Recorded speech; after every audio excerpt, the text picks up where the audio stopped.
Hello, Happy New Year, Happy Hogmanay. It's 2025, another year, we're rid of 2024, another one gone. The hellscape, the burning hellscape that was 2024, firmly behind us, disappeared into the distance, I'm very glad to say. And we're here. Hello everyone. Yeah, we're going to talk about, after the year we've had, it's time for us to talk about some positives. This is going to be a fairly short, snappy episode. I'm going to whiz around and share a few of my thoughts of things that I think are positive that we can think of in terms of wins that we've had, that we can build on, capitalise on, and opportunities for us to exploit as well.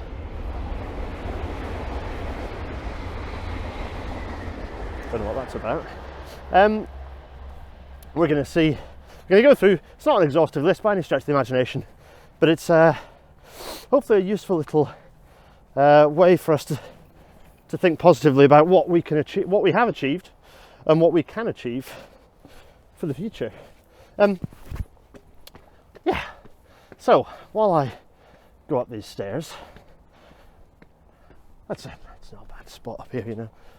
Who knows where I am, but the view's a bit different since last time I was here, or at least actually no, have I been? Yeah, have you been here since all this lot happened? But since the last time I was filming here, yeah, the view's changed a little bit. What's going on in flat as a pancake, rural Yorkshire?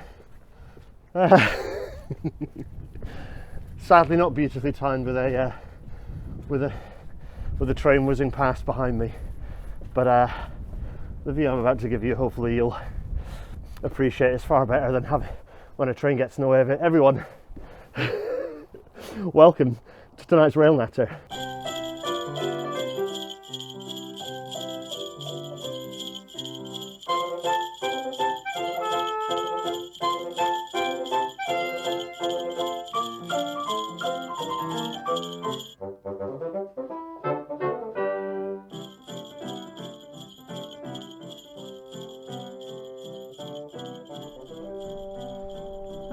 As the Intercity 225 fades away, sadly no actual Intercity 225s whizzing underneath my feet, and also gone are these uninterrupted views with headspans, because now we have a far better railway back here at Colton Junction, a much more robust oily layout, but it's not quite as, obviously not quite as pretty. The advantage of a busy railway is that it can be quite quiet for a lot of its time, versus a busy road which is just relentlessly loud and horrible. Yes, of course, while I wander along here on the bridge and let my fingers freeze, because it's a cold, grey winter's day. But anyway, I digress. We're going to go through a few things, as I say, things that I think are positive, that I want us to dwell on and channel that energy going forwards, because we need anger, we need frustration, but also you need to have direction, and the direction comes from thinking of the positive things, thinking of what we can achieve. And here's my list of things that we're going to go through. For the UK at least, we're going to be obsessing with the fact that it's Rail 200 this year, which, as I keep pointing out, is the 150th anniversary of the 50-year celebrations, rather, that the NER organised. Which is interesting in and of itself. Here I am, stood under the mocked up old station shed top of the NER at York. Yeah, it's lovely, isn't it? They mocked it up, and there's a bike shed for West offices, and it's rather nice. It's fine, in fact. Rail 200. So, okay, it's a chance for us to talk about the railway's permanence well beyond 200 years, which I intend to.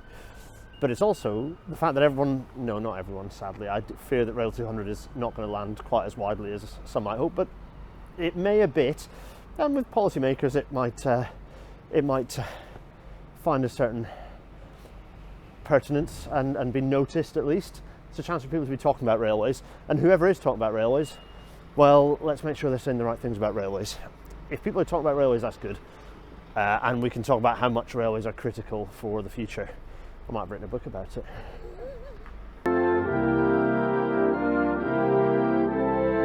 One of the things that York used to be very well known for is building rolling stock. I just trod on a BR roundel and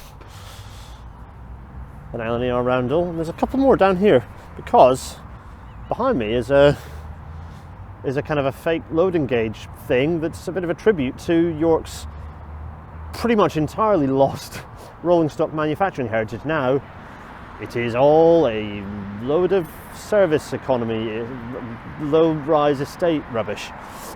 So yeah, rolling stock. What's good about this? Well, nothing good about this, but what's good about the future, what we're going to see in 2025 is a huge amount of new rolling stock, another wave of new rolling stock being procured. In a few instances, those designs are locked in, so we're seeing a few more IETs popping up. We will see a few more Aventras popping up. However, what's exciting about this year is that we're seeing the majority of rolling stock having level boarding as a locked-in requirement. ScotRail's requirement, train fleet requirement, level boarding. LNER have singularly failed on this front. It's extremely disappointing that they have, but their procurement has been a very long, protracted political process. So actually their specs were written out before level boarding was locked in. If we don't see level boarding for the other fleets, what is it? We've got Great Central are looking at a new fleet, if I'm not incorrect. We've got Northern have a huge new fleet, which will be level boarding enabled, capable.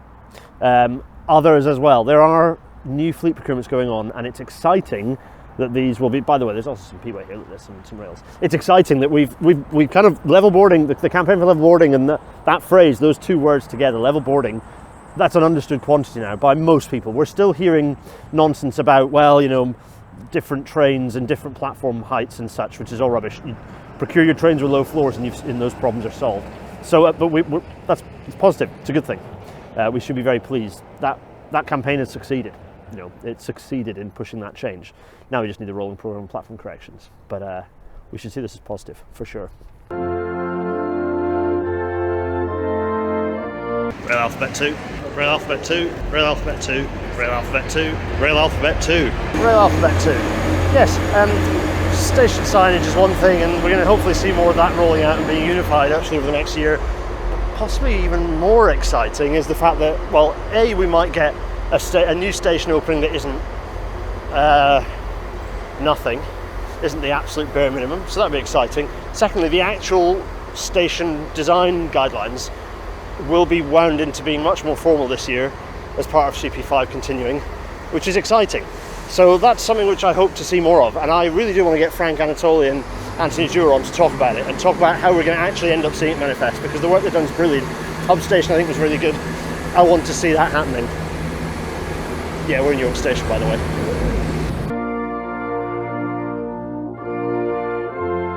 One of the things I find most incredible is that despite all the downwards pressures from an extremely disorganised rail industry, without headless chicken for a manager, without any sort of policy incentives in favour of rail travel, in fact with the government, previous and current governments essentially deciding that it wants to use fares to continue to suppress rail demand is still enormous and growing.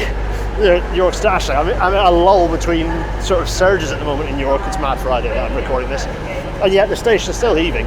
Like, it's quite spectacular, and I cannot tell you how much hope that gives me. If we build a railway network that works, if we get a railway network running that works, we operate it well, we integrate it, we make it efficient, we get the most we can out of the existing asset and build for the future, people are going to travel by train, and that goes for goods as well. That's exciting.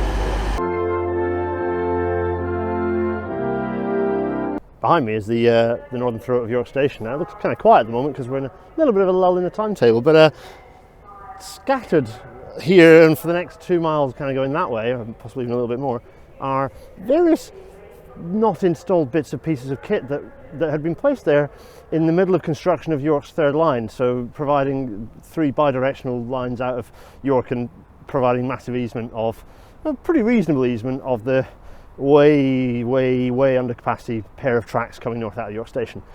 As soon as it arrived into government, Labour paused that project, stopped it, which is, by the way, a project that people were out building, delivering, and it was paused, which is baffling and extremely costly. Anyway, not a great start to see Control Period 7. However, the positive thing of this is, putting that to one side, is that we are in the thick of CP7. We should see contracts starting to be delivered for that work, for both the enhancement work, what's in there. We still don't have a pipeline, by the way, for the enhancement work, and of course for getting the railway moving and actually delivering stuff. Because I have to say, the second half of CP6 was pretty dry, and the start of CP7 has been pretty dry so far. The supply chain is crying out for work, so that we can look at how many people we need to recruit, what our appetite needs to be for the next few years. CP7 is the control period by which a huge amount of signalling kit dies. So let's see us get on with delivering that. We will have to deliver it this year. I would hope there would be a lot of contracts start being signed off and people start cracking on with that. So that's a bit of positivity there.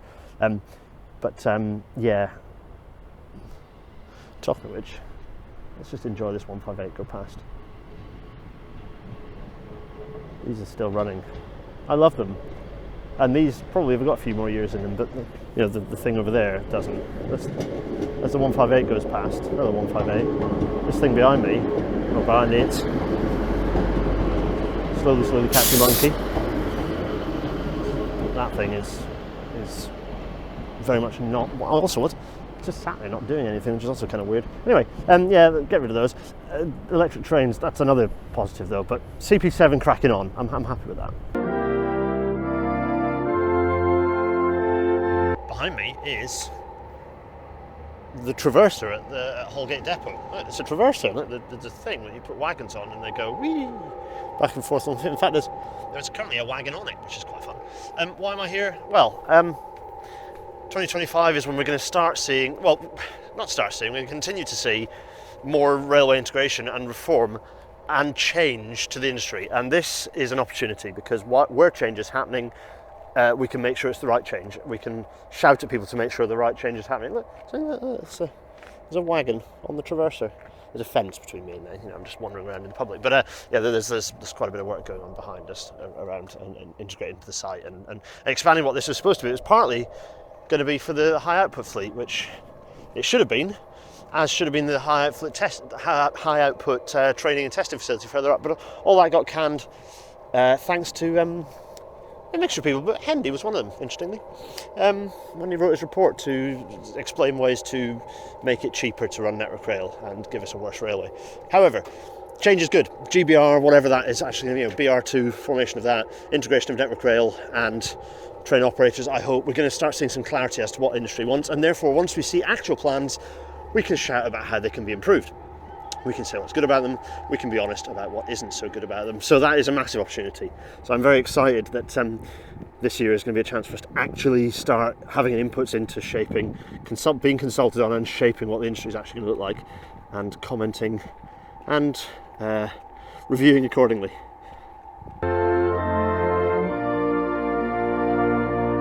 With the old NER headquarters behind me, North Eastern Railway, and the original, well, not the original actually, but the first of the main stations at York. There was a halt further south next to me, which is now West Offices, which was mostly York Council. They've shipped off bits of it now to make a bit of money, but for the most part, this is the council offices of the city of York. And why am I here? Well, because, as we'll talk about in a week, English devolution is happening. It's happening to a greater extent than was previous, and not to a great enough extent as we need it to, but it is happening. And the fact that it's happening is really good, because the more power we wrestle away from central government, but particularly Treasury, the more likely it is we're actually going to solve any of the problems that we have as a country. So that devolution is going to trickle out, and it needs to be consistent, it needs to be clear, and it needs to be quick. If we don't have those three things, it's going to be a struggle, because nebulous, messy, inconsistent devolution is what we have currently. And also it doesn't have any power, because the biggest thing, all those three things are fine, but the most important thing it needs is funding powers, autonomy of funding, and the ability to spend money. That these organisations, whether they're city regions or whatever, need to have the authority to spend money as they see fit. Will we see that?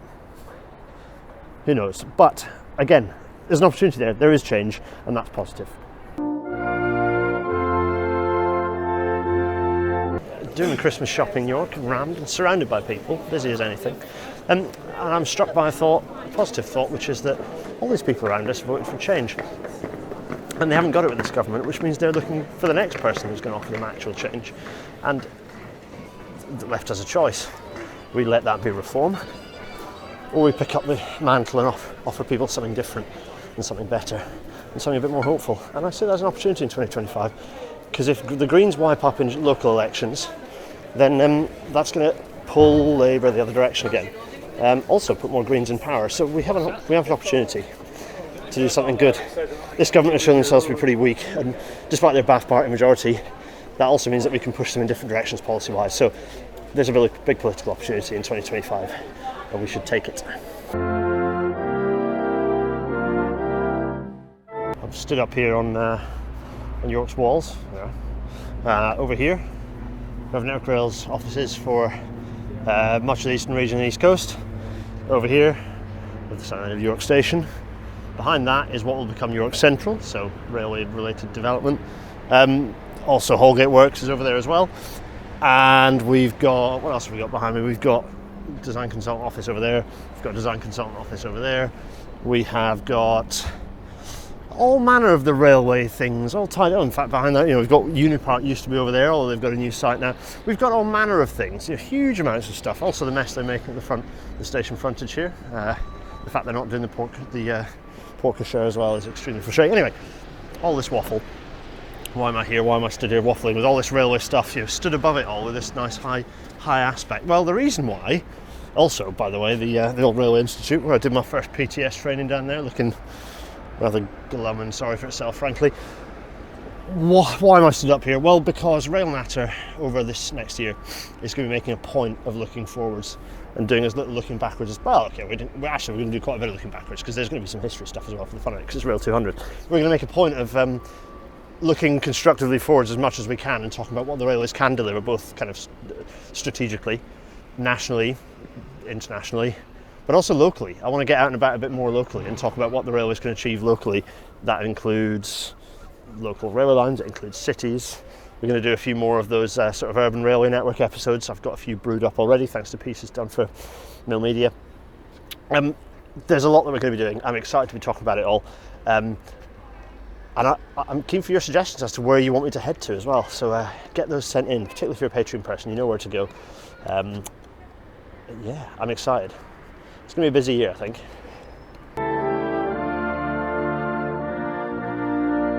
Another thing is that pretty soon, this month I hope, I'll be able to tell you about the new job I've got. That might be interesting. Certainly good news on a number of levels. More later.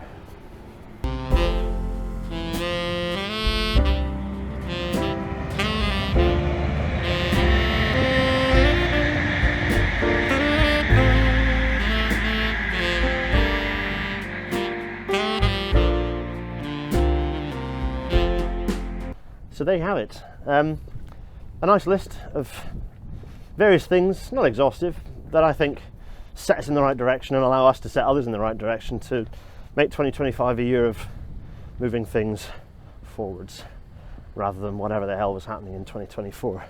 Good grief. As I plod down these steps of this rather familiar footbridge of well, it's not of mine at all, it's one that I've got an attachment to. As I wander down these steps, audio only people, thank you so much for listening. Things should be up to date by the time you listen to this, I should hope. The usual plugs. Yeah. What order are they normally in? Who knows? Well, let's do a different order. Firstly, to the Patreon supporters, thank you, and you can join their ranks by going to garethdennis.co.uk/Patreon. No, that's not correct at all. Patreon.com/GarethDennis. That's the one. Loose change to use, paypal.me/GarethDennis. The merch at garethdennis.co.uk/merch, and the Discord server, where the chat that has been, hello everyone in the chat, that's been continuing on, and it will do so infinitely in the Discord server at garethdennis.co.uk/Discord. Little shout out to the WTYP folks. There have been some very funny episodes we've recorded recently, so if those haven't popped up, they are soon to, so enjoy those. I think they'll probably have appeared. What else do I want to say? Well, in fact, on that note, and indeed related to books, so continue buying the book. Thank you, everyone. If you bought the book, and particularly if you bought the book off Amazon, that's okay if you did, because at the moment, I think potentially still as of recording this, they are the only show in town when it comes to, because they bought a load up themselves and hoarded them, and resulted in us needing to go for the next print run. So if you have bought it off Amazon, please go and leave a review, because there's as of the time I'm recording this, there's one 1-star review that they haven't written anything. So Hendy, got my eye on you. No, of course not.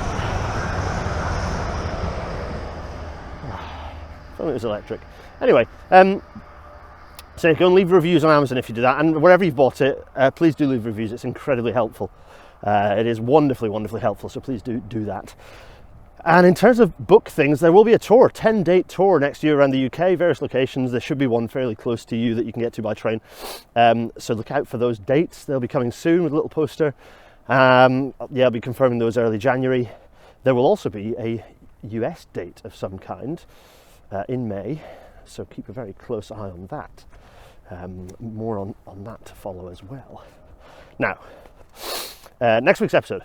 Actually, before I say about next week's episode, shout out to Liam, Nova, Roz. Thank you so much. You might not watch this. In fact, you probably won't, because you're busy doing all the million things that you have to do. But a vicarious, give them some love, because they've been absolutely fab friends, very supportive. I suspect, as hinted at earlier, that my time as co-host with them will be running down to a close fairly soon. But it's been an absolute delight and a joy, and I would love to keep doing it, actually. But time and scheduling and little one mean that there's only so much I can juggle at once. So thanks so much, guys. It's been wonderful to join you as co-host. An absolute privilege, a pleasure and a joy to be in a podcast that is one of my favourite podcasts. Funny old world, isn't it? Anyway, next week, episode 246, we're going to be flicking through the English devolution white paper. One of the building blocks of 2025 being a bit better is seeing what that looks like it will deliver, and if we really will wrestle some power away from Treasury, which would obviously be very good. I'm going to end tonight, as I walk through this field, and leave Colton Junction behind me with a reading, if I may. It's a reading that I think rather beautifully sums up everything that I do, that we do, through all media and elsewhere, and I think it's a nice way for us to end. I've realised that a lot of the differences between me and my less radical friends is that they are less capable of imagining a better world than I am. Reading it out. I follow people that fill my head with concrete images of free post-scarcity communities, and it makes me so much more prepared to reject things about the current world because I've imagined how things could be, and that helps me see how extremely bullshit things are right now. What I'm trying to say is it's so important to imagine a better world. Let your thoughts run wild with idealistic dreams of what the world should look like, and let the pain and anger at how it's not that way flow through you. Let it free your mind and fuel your rage against the machine. It's not too late for you or anyone.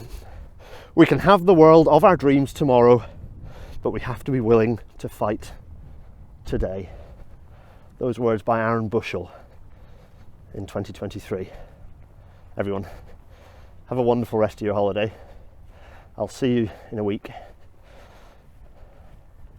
And take good care of yourselves. Cheerio!